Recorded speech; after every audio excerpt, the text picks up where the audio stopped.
හරි මේ වීඩියෝ එකේදී කතා කරන්නේ කලින් කතා කරපු වීඩියෝ එකේදී මම ඔයගලන්ට පොරොන්දු වුණා power of 3 කියන concept එක හරහා strategy එකක් කියලා දෙනවා කියලා සහ මේ PDF එකක් මම ඔයගලන්ට මේ free දුන්නා group එකේ දාලා Telegram channel එකේ දාලා එතකොට ඔයගොල්ලෝ තාම PDF එක ගත්තේ නැත්නම් සහ Telegram channel වලට join වෙලා නැත්නම් link එක තියෙනවා description එකේ ඒක හරහා Telegram channel එකට එන්න ඊට පස්සේ මේක පින් කරලා තියෙනවා මේ PDF එක සහ දැන් මම කියලා දෙන්න හදන ස්ට්‍රැටජි එක. එතකොට ඔයගලන්ට PDF එකේ ස්ට්‍රැටජි එක තිබුණාට ඒක ටිකක් මාකට් එකට ඇප්ලයි කරන්න ගියාම ගැටලු සහගතයන් තියෙනවනේ. හරි ඒ නිසා මම ඒකට සිස්ටම් එකක් කියන්නේ ස්ටෙප් බයි ස්ටෙප් කියලා දෙන්නම් කොහොමද මේක ඇප්ලයි කරලා අපි එන්ට්‍රි එකක් ගන්න කියලා power of 3. ඒකට මේක සම්පූර්ණයෙන් ඔයගලන්ට තේරුම් අරගෙන හොඳට ට්‍රේඩ් කරන්න පුළුවන් එන්ට්‍රි මොඩල් එකක් තමයි ස්ට්‍රැටජි මොඩල් එකක් තමයි මේ අද කතා කරන්නේ power of 3. ඊට පස්සේ බලන්න මේකෙදී පළවෙනිම කාරණාව තමයි මම මුලින්ම කියලා දෙන්නම් කොහොමද කරන්න ඕනි කියලා අංක 1 මම මේකට තෝරගත්තේ AUD USD කියන එක. මුලින්ම ඔයගොල්ලෝ මතක තියාගන්න ට්‍රේඩ් එකක් අනිවාර්යෙන් ගන්න කලින් Forex වල වෙන්න පුළුවන්, ක්‍රිප්ටෝ වල වෙන්න පුළුවන් මොන හරි දෙයක ඔයගොල්ලෝ ට්‍රේඩ් එකක් ගන්නවා නම් අනිවාර්යෙන්ම ඔයගොල්ලෝ මාකට් එකේ ස්ට්‍රක්චර් එක ගැන අවබෝධයක් තියෙන්න. එතකොට මම මේ තෝරගත්ත කරන්සි පෑගෙත් මම මුලින්ම ඔයගලන්ට කියන අංක 1 පළවෙනි දේ තමයි ඔයගොල්ලෝ මේ ස්ට්‍රැටජි එක වැඩ කරනවා නම් මේක හරහා ඔයගොල්ලෝ ට්‍රේඩ් කරන්න බලාපොරොත්තු වෙනවා නම් අනිවාර්යයෙන්ම ටයිම් ෆ්‍රේම් ඇනලයිස් කරගන්න ඕනේ. ඒ කියන්නේ ඔයගලගේ මාකට් එකේ ස්ට්‍රක්චර් එක ඔයගොල්ලෝ ඇනලයිස් කරන්න ඕනේ. ඒ කියන්නේ ඔයා දැනන් ඉන්න ඕනේ 1 week ඉඳලා 15 minute දක්වා. ඒතර 1 week ඉඳලා 15 minute දක්වා ගියම ටයිම් ෆ්‍රේම්ස් ගොඩාක් තියෙනවානේ. නමුත් අපි දන්නවා ස්ටෑන්ඩඩ් ටයිම් ෆ්‍රේම්ස් වලට තමයි අපි හැම වෙලේම හොඳ ඇනලයිස් එකක් කරන්න ඕනේ. ඒ නිසා මුලින්ම 1 week ඇනලයිස් කරන්න ඊට පස්සේ දෙවෙනියට ඔයගොල්ලෝ 4 hour ඇනලයිස් කරන්න. හරිද? ඊට පස්සේ තුන්වෙනියට තමයි ඔයගොල්ලෝ 15 minute ඇනලයිස් කරන්න ඕනේ. හරිද? ඔන්න ඔක තමයි පිළිවෙල. ඔය පිළිවෙලට යන්න අතරමැද ටයිම් ෆ්‍රේම්ස් ගණන් ගන්න යන්න එපා. ඒතකොට 4 hour ඇනලයිස් කරන්න කිව්වහම 8 hour ඒව බලන්න යන්න එපා.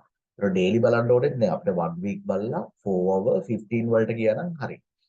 එතකොට මුලින්ම මේව බලලා මොකද්ද මේ කරන්නේ? ඔයගොල්ලෝ දැනන් ඉන්න ඕනේ අපි මාකට් එකේ ඉන්නේ කරෙක්ෂන් එකකද එහෙම නැත්නම් ඉම්පල්ස් එකකද? නැත්නම් ට්‍රෙන්ඩ් එක බුලිෂ්ද බෙයාරිෂ්ද? ඔන්න ඔය කාරණා හතරෙන් ඔයගොල්ලන්ට ඇනලයිස් කරා මොකද්ද ලැබෙන්නේ කියලා ඔයගොල්ලෝ තීරණය කරගන්න. ට්‍රෙන්ඩ් එක බුලිෂ්ද බෙයාරිෂ්ද? මේ දෙකේ එකක් වෙන්න ඕනේ. බුලිෂ් සහ බෙයාරිෂ් කියලා දෙකක් නැහැ. ඒ නිසා මේ දෙකේ එකක් වෙන්න ඕනේ. ඊට පස්සේ ඇනලයිස් කරගන්න ඕනේ ඔයගොල්ලෝ ඉන්නේ කරෙක්ෂන් එකකද ඉම්පල්ස් එකකද කියලා.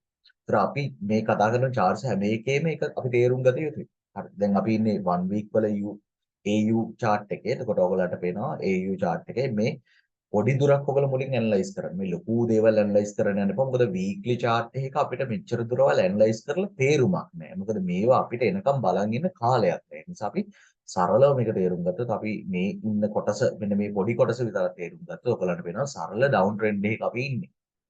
ඒතර weekly ඒතර මේ ඩවුන් ට්‍රෙන්ඩ් එකෙත් ඔයගොල්ලෝ දන්නවා ඒකේ අපි ඉන්නේ කරෙක්ෂන් එකද ඉම්පල්ස් එකද අපි දැන් මේ ඉන්නේ ඉම්පල්ස් එක නෙමෙයි මේ ඉන්නේ කරෙක්ෂන් එකනේ දැන් ඊයේ ඉවර වෙලා තියෙන්නේ ඉම්පල්ස් එක ඊයේ සිකුරාදා අද සෙන්සුරාදා ඒතකොට මේ ඉවර වෙලා තියෙන්නේ කරෙක්ෂන් එකේ හැදිච්ච කැන්ඩල් එකක්. ඒතර කරෙක්ෂන් එක ඉම්පල්ස් එක කියන්නේ මොකක්ද කියලා දන්නේ නැත්නම් ඔයගලන්ට මම ලින්ක් එක දාන්නම් කලින් අපි කතා කරලා තියෙනවා මාකට් එකේ ස්ට්‍රක්චර් එක වීඩියෝ එක උඩින් ඒ ලින්ක් කරා ගිහලා ඒක බලලා එන්න. ඒතර දැන් අපි ඉන්නේ කරෙක්ෂන් එක තමයි අපි දැන් ඇවිල්ලා ඉන්නේ 1 week chart එකේ. ඒක ඔළුවේ තියාගෙන මම යනවා දැන් 4 hour වලට. එතකොට මම සරලව දන්නවා මේ තියෙන මයිනර් ඩවුන් ට්‍රෙන්ඩ් එකක් සහ දැන් ඉන්නේ අපි කරෙක්ෂන් එක කියලා. එතකොට මම ඒ ටයිම් ෆ්‍රේම් වල මම ඒක ගැන අනිවාර්යෙන් ඔයගොල්ලෝ අවධානය දෙන්න. ඊට පස්සේ අපි යනවා මාරු කරනවා ටයිම් ෆ්‍රේම් එක 4 hour වලට. බාට 4 hour වලට මාරු කරාට පස්සේ දැන් අර අපිට මතකයිනේ වීක්ලි වල අපි දැක්කේ කරෙක්ෂන් මූවමන්ට් එකක්නේ. අවසානයේ තිබුණේ කරෙක්ෂන් එකක්. එතකොට මේ කරෙක්ෂන් එක 4 hour වල පේන්න ඕනේ අප් ට්‍රෙන්ඩ් එකක් විදියට. නැත්නම් බුලිෂ් ට්‍රෙන්ඩ් එකක් විදියට. එහෙනම් මේ තියෙන්නේ 4 hour වල අර 1 week chart එකේ දැකපු කරෙක්ෂන් එක බුලිෂ් ට්‍රෙන්ඩ් එකක් විදියට. හරි බුලිෂ් ට්‍රෙන්ඩ් එකක් විදියට ඔයගලන්ට 4 hour වල ඒක පැහැදිලිව පේනවා. හරිද? ඒතර ඒ සංසිද්ධිය සරලව ඔයගොල්ලෝ මුලින්ම අයිඩෙන්ටිෆයි කරනවා. හරි. දැන් ඊළඟට අපි කියනවා 15 minute chart එකට. ඒතර 15 minute chart එකේ තමයි ඊළඟ කොටස් ටික අපි කතා කරගෙන යන්නේ. ඒතර අපි මේක හරහා තමයි ඇප්ලයි කරන්නේ. මොකද අපි සාමාන්‍යයෙන් අපේ power of 3 concept එක පාවිච්චි කරනවා නම් ඒක daily candle එක base කරගෙන තමයි වෙන්නේ කියලා මම කලින් වීඩියෝ එකෙදි කරා. ඒ වීඩියෝ කවුරු හරි බලපො නැති කෙනෙක් ඉන්නවා නම් අනිවාර්යෙන් මුලින් ඒ step එක බලන්න. උඩ තියෙනවා link එක. ඒක හරහා බලන්න පුළුවන්. ඊට පස්සේ මේකෙදි වැදගත්ම දේ තමයි power of 3 වල මුලින්ම accumulation manipulation distribution එහෙනම් accumulation pace එක හොයාගන්න ඕන. මම example එකක් විතර මෙන්න මේ දවස ගන්නම්.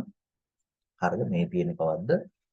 නොවැම්බර් 28 කියන දවස නොවැම්බර් 28 දවසේ ඇකියුමුලේෂන් පේස් එක. එහෙම නැත්නම් අපේ ඒෂියන් සෙෂන් එක. මතක ඇති මම වීඩියෝ එකේදී පැහැදිලි කරා. ගොඩක් වෙලාවට අපේ ඒෂියන් එක තමයි ඇකියුමුලේෂන් පේස් එක විදිහට වැඩ කරන්නේ. ඊට පස්සේ මැනිපියුලේෂන් එක වෙන්නේ සාමාන්‍යයෙන් ලන්ඩන් සෙෂන් එකේදී. ඒතර ආට පේනවා මෙන්න මේ තියෙන්නේ ලන්ඩන් සෙෂන් එකේදී මැනිපියුලේෂන් එක වෙලා තියෙනවා. මම ඒක නිල් පාටින් මාක් කරගත්තේ මේ තියෙන මැනිපියුලේෂන් එක. මැනිපියුලේෂන් එකෙන් පස්සේ ආට පේනවා ඩිස්ට්‍රිබියුෂන් එක වෙන්නේ සාමාන්‍යයෙන් ලන්ඩන් එකේදී සහ ඒක ඊට පස්සේ එකතු වෙනවා මොකේද නිව්යෝර්ක් සෙෂන් එකේදී. එතකොට මේ නිව්යෝර්ක් සෙෂන් එකේදී මැනිපියුලේෂන් එක වෙලා තියෙනවා සහ ප්ලස් ලන්ඩන් සෙෂන් එකේදී. හරිද? ලන්ඩන් එකේදී විතරක් නෙමෙයි ලන්ඩන් ප්ලස් නිව්යෝර්ක් එකේ තමයි මේකේ ඩිස්ට්‍රිබියුෂන් එක සාමාන්‍යයෙන් වෙන්නේ. හරි. ඔය විදිහට මම කලර්ස් තුනකින් මේක මාක් කරගත්තා. එතකොට මේක තමයි accumulation phase එක. මේ තමයි manipulation phase එක සහ මේ තියෙන්නේ distribution එක. එතකොට mainly ඒගොල්ලන් ඔයාලට මතක ඇති weekly හිටියේ correction එක. ඊට පස්සේ correction එකේ ඉන්නකොට අපි බැලුවා ඊට පස්සේ 4 ආවට පස්සේ අපි දැක්කා ඒක bullish trend එකක් කියලා. ඒතර bullish trend එක ඔයා එහෙනම් entry ගන්න ඕනේ කොයි පැත්තටද? ඔයාගේ long time entry එක ගන්න ඕන නම් ඔයා bullish පැත්තට ගන්න ඕනේ. එහෙනම් 4 hour chart එකේ ඔයා bullish පැත්තට එන්න ඕනේ. ඒතර daily candle එක හැදෙනවා නැති bullish trend එක. හරිද? ඒතර අපි එතනින් ඒක තීරණය කරනවා. ඊට පස්සේ අපි 15 minute ආවම ඒ දවසේ බලනවා එදා accumulation pace එක හරියට වෙනවද? එහෙනම් accumulation pace එකෙන් පස්සේ manipulation එක වෙන්න ඕනේ කොහෙද? කියන්නේ market එකේ overall ඒ දවසේ direction එක bullish වෙන්න නම් manipulate කරන්න ඕනේ sell පැත්තට. හරිද? එහෙනම් ඔයාලට පේනවා මේ ඩීල් පාඩ බොක්ස් එකකින් වෙලා තියෙන මැනිපියුලේෂන් එක වෙලා තියෙනවා. ඒ කියන්නේ මාකට් මේකර්ස්ලාට බැංකර්ස්ලාට යන්න ඕනේ ඩිරෙක්ෂන් එකට විරුද්ධ පැත්තට තමයි මැනිපියුලේට් කරන්නේ. දැන් මෙතනදී මේ මැනිපියුලේෂන් එක තියෙනවා. ඊට පස්සේ මොකද කරන්නේ? මැනිපියුලේෂන් එක ඉවරුණාට පස්සේ ඩිස්ට්‍රිබියුෂන් එක කරා යනවා. එහෙනම් ඔයාලට තියෙන්නේ accumulation phase එක ඉවරුණාට පස්සේ, ඒ කියන්නේ සරලව ඒෂියන් සෙෂන් එක ඉවරුණාට පස්සේ ලන්ඩන් එකේ නිව්යෝර්ක් එකේදී ඔයාලට අල්ල ගන්න තියෙන මැනිපියුලේෂන් එකෙන් පස්සේ එන buy entry එක. එහෙනම් buy එක තමයි ටාගට් කරන්න තියෙන්නේ. එහෙනම් ඔයාලා මෙන්න මෙතන ඉඳලා manipulation එක උනාට පස්සේ ඔයාලට දිගටම buy entries ටාගට් කරන්න පුළුවන් daily. කියන්නේ daily ඔයාගේ direction එක තියෙන්නේ buy පැත්තට නිසා ඔයාට පුළුවන් දැන් buy entries ටාගට් කරන්න. එතකොට ඒක තමයි මෙතන මේ පෙන්වන්නේ.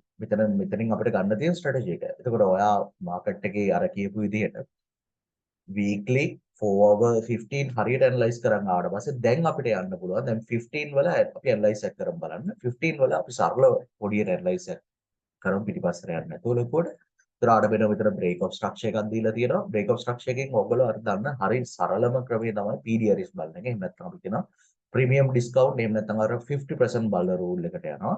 ඒතර ආඩ පේනවා break of structure එකෙන් පස්සේ නැවත market එක අපි උපකල්පනය කරනවා 50% වලින් පහළ තියෙන තැනකට market එක react කරයි කියලා.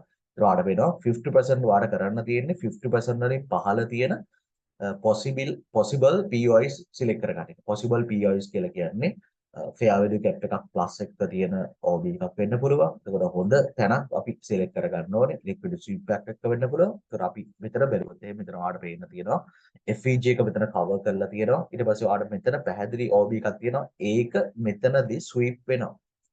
නේද? අන්න එතන තියෙන මේ හැදිලා තියෙන OB එක මෙතනදී sweep වෙනවා. අනේ sweep එකෙන් පස්සේ අපිට පුළුවන් entry එක plan කරන්න. එතනින් පල්ලෙහා තියෙන තැනකින් අපිට entry එක plan කරන් යන්න පුළුවන්. ඒ නිසා ඔයාට මේ වගේ තැනක තියෙන හොඳම වැඩේ. හොඳ confirmation එකක් සහිතව හොඳ RR එකක් සහිතව entry ගන්න. ඔයාට මේ වගේ තැනකදී මෙන්න මේ වගේ sweep එකකට පස්සේ ඔයාට පුළුවන් 1 minute වලට chart එක change කරගන්න. හරිද? මම ඒ නිසා බලන්න 1 minute වලට ගිහිල්ලා පෙන්නන්නම් දැන්.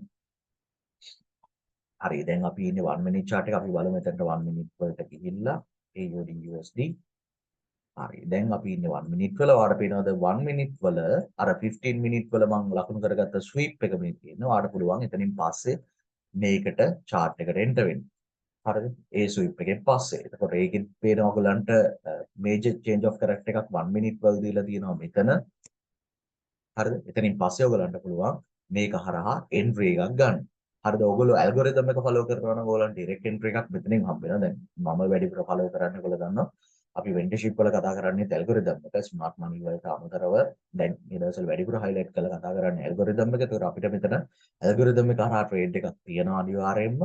ඒක හරහා ගන්නත් පුළුවන්. ඊට අමතරව ඔයගලන්ට පුළුවන් 1 minute වල ඔයගොල්ලෝ දන්න ස්ට්‍රැටජි ඔයගොල්ලෝ ඉගෙන ගන්න තියෙන ස්ට්‍රැටජි පාවිච්චි කරලා එතනින් එහාට ආට හොඳ කන්ෆර්මේෂන් එකක් බලලා අනිවාර්යෙන් එන්ට්‍රි එකට යන්න පුළුවන්. ඒකේ ටාගට් එක මිනිමම් ඔයගොල්ලන්ට මතක තියාගන්න. ටාගට් එක 15 minute වලින් බලන්න පුළුවන්.